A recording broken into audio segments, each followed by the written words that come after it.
فاعوذ باللہ من الشیطان الرجیم بسم اللہ الرحمن الرحیم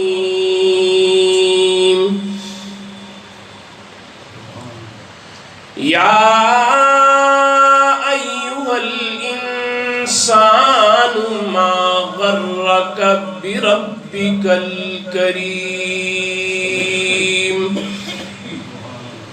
صدق اللہ خالقنا العظیم وصدق رسوله النبی الکریم ونحن على ذلك لمن الشاہدین والشاکرین والحمد للہ رب العالمین۔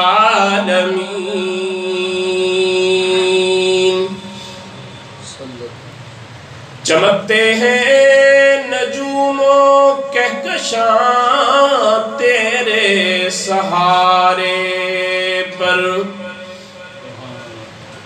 چمکتے ہیں نجوم و کہکشاں تیرے سہارے پر، کھڑے ہیں بے سہارے آسمان تیرے سہارے پر، چمن کو سینچتا ہے باغباں تیرے سہارے پر،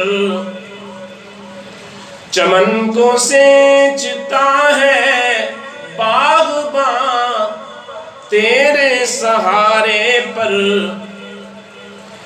بناتے ہیں پرندے آشیاں تیرے سہارے پر، کسانوں کی مشقت بھی تیرے رحم و کرم پر ہے، کسانوں کی مشقت بھی تیرے رحم و کرم پر ہے، کھڑی ہے لہلہاتی کھیتیاں تیرے سہارے پر، بھنور سے پار کر دے اہل غم کی کشتیاں یا رب، بھنور سے پار کر دے اہل غم کی کشتیاں یا رب، کہ چلتی ہے ہر ایک موج رواں تیرے سہارے پر، کوئی بندہ کسی بندے کی بگڑی کیا بنائے گا، کوئی بندہ کسی بندے کی بگڑی کیا بنائے گا، کہ بے شرکت ہے قائم دو جہاں تیرے سہارے پر۔ سب حضرات عقیدت اور محبت کے ساتھ نماز میں درود پاک کریں۔ اللہم صلی علی محمد وعلی آل محمد کما صلیت علی ابراہیم وعلی آل ابراہیم انکا حمید مجید۔ اللہم بارک علی محمد وعلی آل محمد کما بارکت علی ابراہیم وعلی آل ابراہیم انکا حمید مجید۔ میرے قابل صد احترام بزرگوں، بھائی اور دوستوں،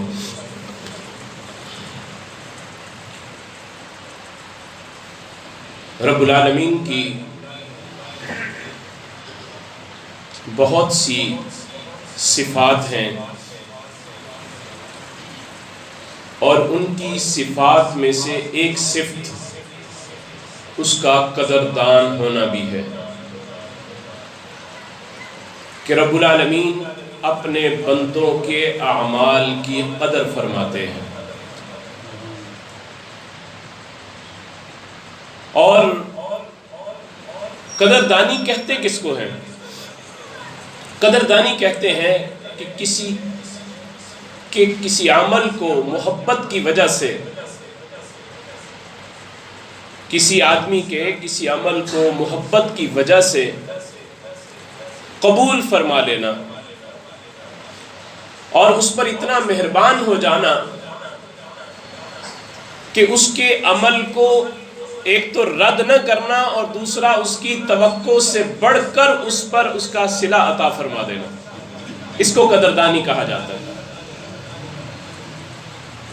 اور رب العالمین سے بڑا قدردان اور کوئی نہیں ہے. ہم نے دنیا کا ایک ضابطہ دیکھا ہے کہ کوئی کسی دفتر کے اندر کوئی کلرک اگر کوئی اپلیکیشن لکھتا ہے تو بارہا اس کو کمپوز کرتا ہے، کتنی بار اس کو لکھتا ہے، کبھی اس کا مضمون ٹھیک کرتا ہے، کبھی اس کی سپیلنگ کی مسٹیک دور کرتا ہے، کبھی اس کو دوسرے تیسرے طریقوں سے کانٹ چھانٹ کرتا ہے. جب بالکل ہر لحاظ سے اس کو نظر آتا ہے کہ یہ اس وقت پرفیکٹ ہو چکی ہے، پھر وہ اپنے افسر کے پاس لے کے جاتا ہے اور اس کے سامنے اس کو پیش کرتا ہے کہ اس پر سائن کر دیجئے. کہیں ایسا نہیں آپ نے دیکھا ہوگا کہ کوئی بندہ ایسے ہی لکھے اور لکھ کر کہے جی غلطیاں بھی خود ہی نکال لیں اور اس کو دستخط بھی خود ہی کر دیں. ایسا نہیں ہوگا. لیکن رب العالمین کے ہاں کچھ قانون مختلف ہے کہ بندہ جب کوئی عمل کرتا ہے تو بھلے وہ ٹوٹا پھوٹا عمل ہی کیوں نہ ہو، وہ تھوڑا سا بھی عمل کیوں نہ ہو، اللہ رب العزت اس بندے کے اس عمل کی قدر فرماتے ہیں. بلکہ اپنے کلام پاک میں قیامت تک آنے والی انسانیت کے لیے ایک برملا اعلان فرما دیا کہ فَمَن يَعْمَلْ مِثْقَالَ ذَرَّةٍ خَيْرًا يَرَهُ. تم ایک ذرے کے برابر بھی بھلائی نیکی خیر لے کے آؤ گے، میں تمہیں اس کا صلہ دوں گا. ایک ذرے کے برابر بھی. اور پھر آپ اندازہ کریں کہ یہ رب العالمین کی بندوں سے بے انتہا محبت ہے کہ وہ اپنے کسی بندے کے عمل کو رد نہیں کرتا. جتنا عمل اچھا ہے اس کو قبول فرما لیتے ہیں. یہ نہیں کرتے کہ سارا ہی لے جاؤ، مجھے یہ نہیں چاہیے، صحیح عمل لے کے آؤ. ایسا نہیں، بلکہ رب العالمین اس کا جتنا عمل ٹھیک ہے اس بندے کے اس عمل کو قبول فرما لیتے ہیں. اور پھر آپ اندازہ کریں کہ اس نے جتنی محبت سے کیا ہو اس کو اس کے اوپر اتنا اجر عطا فرما دیتے ہیں. اور دنیا کے اندر ایک قانون ہے جو اللہ کے پیارے حبیب علیہ السلام نے لوگوں کو بتایا ہے کہ مزدور کا پسینہ خشک ہونے سے پہلے اس کی مزدوری ادا کر دو. مزدور کا پسینہ خشک ہونے سے پہلے اس کی مزدوری ادا کر دو. تو رب العالمین اور بندوں کے پاس تو پھر کبھی کبھی وسائل کی کمی بھی ہوتی ہے، اسباب کم ہوتے ہیں، ان کے پاس دینے کے لیے ہو سکتا ہے کچھ نہ ہو اس وقت جب انہوں نے ان سے کام لیا. لیکن اللہ کے خزانے میں تو کسی چیز کی کمی نہیں ہے. وَلِلَّهِ خَزَائِنُ السَّمَاوَاتِ وَالْأَرْضِ.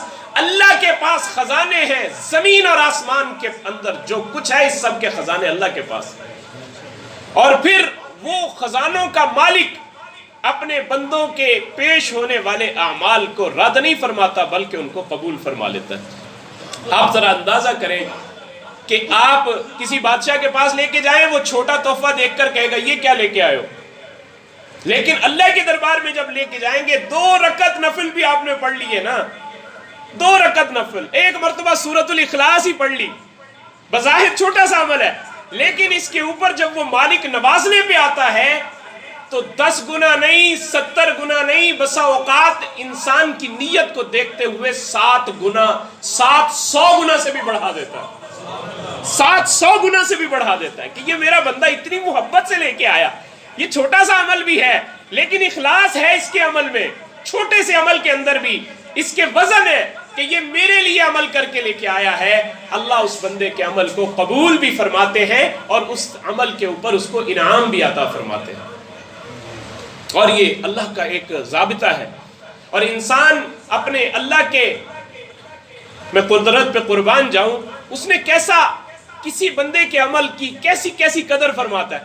حضرت ابراہیم علیہ السلام نے بیت اللہ کی تعمیر کی تو جب دیواریں بلند کی تو دعا مانگی، وَإِذْ يَرْفَعُ إِبْرَاهِيمُ الْقَوَاعِدَ مِنَ الْبَيْتِ وَإِسْمَاعِيلُ رَبَّنَا تَقَبَّلْ مِنَّا إِنَّكَ أَنْتَ السَّمِيعُ الْعَلِيمُ. مولا میں یہ تیرا گھر بنا رہا ہوں، میں اس کی دیواریں بلند کر رہا ہوں، میں تیرے اس گھر کی دیواروں کو اٹھاتے ہوئے تجھ سے اس کی قبولیت کے لیے دعا مانگ رہا ہوں.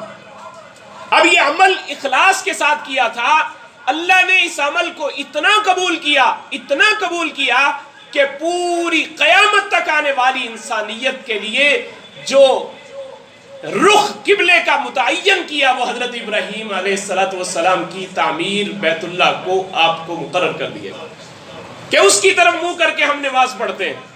اور پھر اس سے بھی بڑی بات کہ جس پتھر پہ کھڑے ہو کر انہوں نے بیت اللہ کی تعمیر کی تھی اس پتھر کے اوپر جناب ابراہیم خلیل اللہ کے نشان ہائے قدم ثبت ہوئے.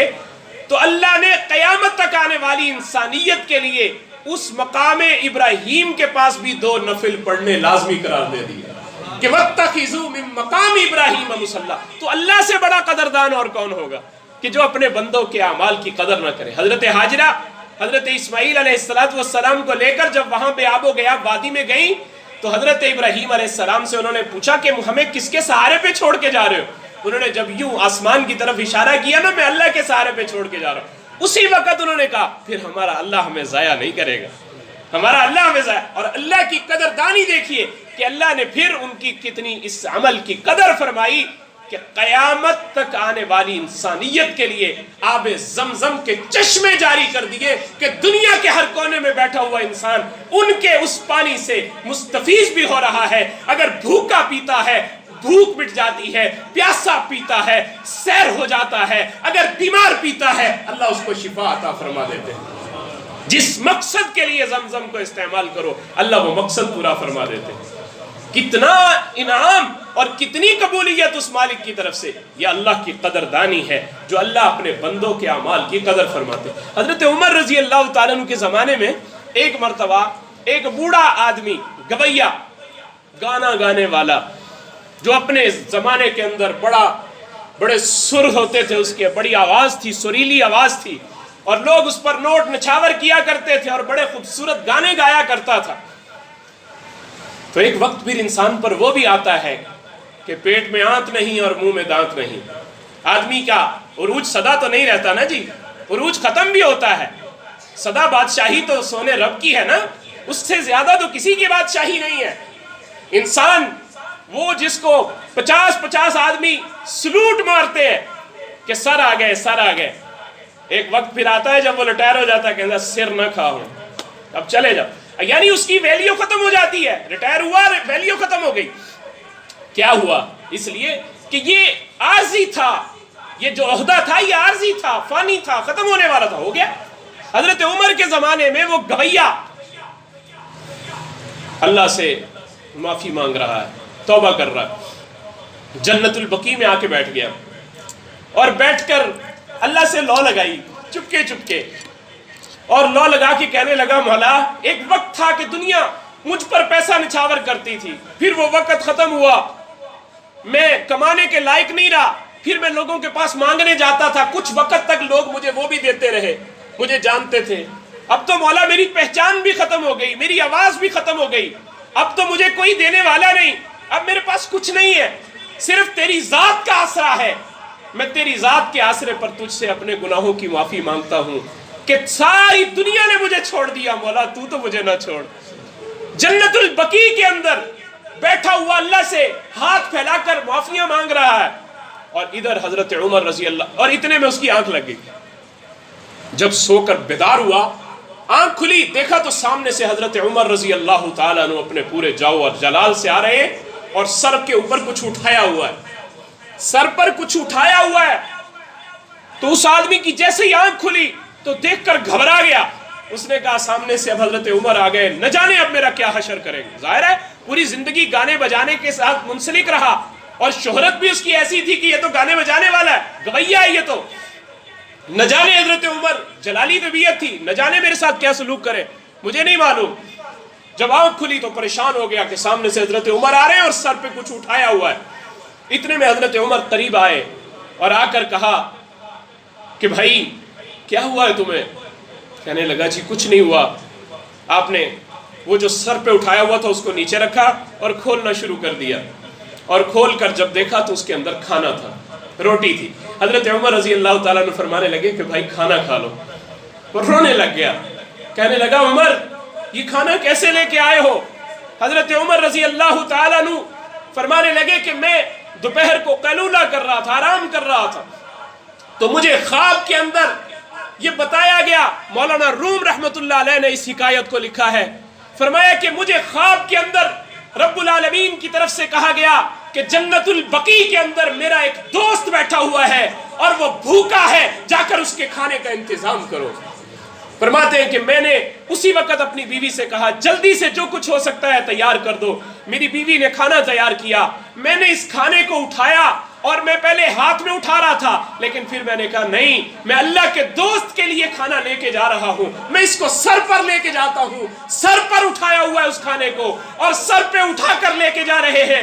جنت البقیع کے اندر جا کر اس کے سامنے کھانا رکھا اور کھانا رکھ کے کہا تیرا رب میری وجہ سے، تیری وجہ سے میرے ساتھ ناراض ہو رہا ہے کہ میرے دوست کا اکرام نہیں کرتے، جاؤ میرے دوست کو کھانا کھلاؤ۔ ہچکیاں لینے لگا وہ بوڑھا اور ہچکیاں لیتے لیتے وہیں پر اپنی جان روح قفس سے انسری سے پرواز کر گئی۔ کہا مولا تو اتنا مہربان ہے، میں نے اتنی دیر کر دی تیرے دروازے پہ آنے میں، میں نے اتنی دیر کر دی تیرے ساتھ صلح کرنے میں، میں اتنی دیر کر گیا تیرے ساتھ رابطہ ملانے میں، مولا تو اتنا قدردان ہے کہ میں نے ذرا سی تیرے ساتھ مناجات کی ہے، میں نے ذرا سا تیرے ساتھ صلح کا تعلق قائم کیا ہے، اور تو نے وقت کے امیر المومنین کو اس کے گھر سے اٹھا کر بھیج دیا کہ جا جا کر میرے دوست کا اکرام کر۔ مولا اگر میں جوانی بھی تیرے نام پہ لٹا دیتا تو مجھے کتنا صلہ عطا فرماتا، اگر میں جوانی بھی تجھے دے دیتا تو کتنا صلہ عطا کر۔ میرے بھائیوں وہ اللہ اتنا قدردان ہے، ذرا سی اس مالک سے صلح کرنے کی دیر ہے، ذرا سی اس مالک سے صلح کرنے کی دیر ہے، ذرا سا اس مالک سے تعلق بنانے کی دیر ہے۔ خدا کی قسم وہ اللہ اتنا قدردان ہے کہ اس جیسی قدر کوئی اور کر ہی نہیں سکتا۔ اللہ رب العزت خود کہتے ہیں یا ایھا الانسان ما غرک بربک الکریم، او انسان تجھے کس چیز نے تیرے کریم پروردگار سے غافل کر دیا؟ تو کس چیز میں لگ کے اپنے رب کو بھول گیا؟ تو کس چیز میں لگ کے اپنے پروردگار کو بھول گیا؟ چھوڑ دے ساری چیزوں کو، ذرا اپنے مالک کے ساتھ رابطہ قائم کر۔ تیرا رب اتنی بڑی تیرے اوپر انعامات کی بارش کرنے والا ہے۔ تو روزہ رکھتا ہے، تیرے منہ سے اٹھنے والی سمیل، تیرے منہ سے اٹھنے والی بو اللہ کے ہاں اتنی پسندیدہ ہے کہ اس کے لیے بھی یہ فرماتے ہیں کہ یہ اس کے منہ سے اٹھنے والی بو اللہ کے ہاں مشک و عنبر سے بھی زیادہ پسندیدہ ہے۔ یہ اللہ کی قدردانی ہے جو اپنے بندے کے عمل کی قدر فرماتے ہیں۔ اور رمضان المبارک کے بعد شوال کے اندر فرمایا 6 روزے رکھ لو، 6 روزے شوال کے اندر رکھ لو، تمہیں پورا سال روزے سے رہنے کا اجر عطا فرما دوں گا۔ تم نے رمضان بھی روزوں سے گزارا، 6 روزے تم اور رکھ لو، تمہیں پورا سال روزے سے رہنے کا اجر عطا فرما دوں گا۔ میرے بھائیو اللہ سے بڑا قدردان اور کون ہوگا؟ اللہ سے بڑا قدردان اور کون ہوگا؟ ہماری آج عمر کتنی ہے؟ 60 سال، 70 سال، زیادہ سے زیادہ 80 سال، 90 سال، بس اللہ رب العزت نے صرف ایک رات رمضان المبارک کے مہینے میں ہمیں عطا کر دی۔ اِنَّا أَنزَلْنَاهُ فِي لَيْلَةِ الْقَدْرِ وَمَا أَدْرَاكَ مَا لَيْلَةُ الْقَدْرِ۔ وہ قدر والے پروردگار نے جو بندوں کے اعمال کی قدر کرتا ہے اس نے ہمیں شب قدر عطا کر دی، اور کہا کیا کہ صرف آخری عشرے کی 5 راتوں میں اس رات کو تلاش کر لو، آخری عشرے کی 5 راتوں میں اس رات کو تلاش کر لو۔ وہ رات تمہیں اگر مل گئی 1000 برس کی عبادت سے بھی زیادہ نامہ اعمال میں ثواب درج کر دیا جائے گا۔ اللہ کی اس سے بڑی قدردانی اور کیا ہوگی؟ اللہ کی اس سے بڑی اور قدردانی کیا ہوگی کہ ایک رات کی عبادت اور 83 برس 4 ماہ سے بھی زیادہ کی عبادت کا ثواب رب العالمین بندے کے نامہ اعمال میں درج فرما دیتے ہیں۔ اور پھر المعتکف ہوا یعتکف الذنوب، کہ معتکف آدمی تمام گناہوں سے محفوظ ہو کر اللہ کے گھر کے اندر بسیرا کر لیتا ہے، سارے گناہوں سے بچ جاتا ہے۔ اور معتکف مسجد میں بیٹھا ہوا ہے اور دوسرے لوگ کسی بیمار کی عیادت کرنے کے لیے جا رہے ہیں، اس کے دل میں آتی ہے کہ یار میں اگر صحیح سالم ہوتا میں بھی کسی بیمار کی عیادت کرنے جاتا۔ اب بیمار کی عیادت پہ کیا ملتا ہے؟ صبح کو جاؤ تو شام تک، شام کو جاؤ تو صبح تک 70,000 فرشتے اس انسان کی مغفرت کی دعا کرتے ہیں۔ یہ ہمارا دین ہے جو اتنا خوبصورت، اور 70,000 فرشتوں کی دعا، اور پھر اس کے بعد آپ یہ دیکھیں کہ یہ تیمارداری کے لیے جا نہیں رہا، صرف اللہ کے گھر میں بیٹھا ہوا ہے جو اعتکاف کے ساتھ بیٹھا ہوا ہے۔ اب اعتکاف والے کو تو یہ رات خاموشی سے مل جاتی ہے، پتہ بھی نہیں چلتا، اعتکاف والے کو تو اللہ یہ رات ویسے ہی عطا کر دیتے۔ اور پھر جس نے اعتکاف کر لیا، اللہ کے گھر میں 10 دن ڈیرا ڈال لیا، اور پھر اس کو اللہ کیا انعام عطا کر رہے ہیں؟ باہر کے لوگ جتنی نیکیاں کر رہے ہیں ان ساری نیکیوں کا ثواب ان کرنے والوں کو مل رہا ہے۔ اعتکاف کرنے والا بغیر وہ نیکیاں کیے وہ ساری نیکیاں اپنے دامن میں سمیٹ لیتا ہے، ساری نیکیوں کا ثواب اللہ اس کو عطا فرما دیتے۔ وہ جنازہ پڑھنے جا رہے ہیں، اس کو جنازے کا ثواب مل رہا ہے۔ وہ صدقہ خیرات کرنے جا رہے ہیں، اس کو اس کا ثواب مل رہا ہے۔ جتنے اعمال وہ کر رہے ہیں باہر بیٹھے ہوئے، یہ نہیں کر رہا، اللہ کے گھر میں بیٹھا ہوا ہے، اللہ اس کو ساری کی ساری نیکیوں کا عمل بغیر کیے اللہ ان کے نام اعمال کے اندر اس کا اجر درج فرما دیتا ہے۔ تو میرے بھائیوں، اللہ سے بڑا قدردان کوئی نہیں۔ یا ایھا الانسان ما غرک بربک الکریم، اللہ بار بار کہتے ہیں میرے بندے کس چیز نے تجھے کریم پروردگار سے غافل کر دیا؟ اپنے رب سے غافل مت ہو، اپنے اللہ سے تعلق بنا۔ اللہ تیرے ایک ایک عمل کی قدر فرمائیں گے، اللہ تیرے چھوٹے سے چھوٹے عمل کی قدر فرمائیں گے۔ ایک محدث کے بارے میں آتا ہے کہ کسی نے ان کو دنیا سے چلے جانے کے بعد دیکھا، خواب میں دیکھا، تو پوچھا حضرت کیا معاملہ ہوا؟ فرمایا اللہ نے بڑا کرم کیا، اللہ نے میری مغفرت کا فیصلہ فرما دیا۔ کہا آپ تو اتنے بڑے محدث تھے، اتنے نامی گرامی آدمی تھے، اللہ نے آپ کی تو مغفرت کر ہی دینی تھی۔ فرمایا نہیں میرے بھائی، مجھے مغفرت کی کس بات پہ ہے اللہ نے، ذرا وہ تو سن لو۔ کہا وہ کیا تھا؟ کہا ایک دن میں حدیث پاک لکھنے کے لیے اپنا قلم سیاہی میں بھگو کر لکھنے لگا ہوں، اتنے میں نے دیکھا کہ ایک مکھی آ کر بیٹھ گئی، مکھی آ کر بیٹھ گئی اور وہ مکھی سیاہی پینا شروع ہو گئی۔ میں نے تھوڑی دیر کے لیے اپنا قلم روک لیا کہ یہ اللہ کی مخلوق ہے، اس کو پیاس لگی ہوگی، یہ سیراب ہو جائے۔ مکھی کے سیراب ہونے تک صرف اپنا قلم روکا ہے، اللہ نے اس عمل کی قدر اتنی کی ہے، اللہ نے اسی عمل کی وجہ سے میری مغفرت کا فیصلہ فرما دیا۔ صرف تو نے میری مخلوق پہ رحم کیا نا، ارحموا من فی الارض یرحمکم من فی السماء، تم زمین والوں پہ رحم کرو، آسمان والا تم پہ رحم کرے گا۔ کرو مہربانی تم اہل زمین پر، خدا مہربان ہوگا عرش بری پر۔ جب ہمارا مزاج یہ ہوگا کہ ہم اللہ کے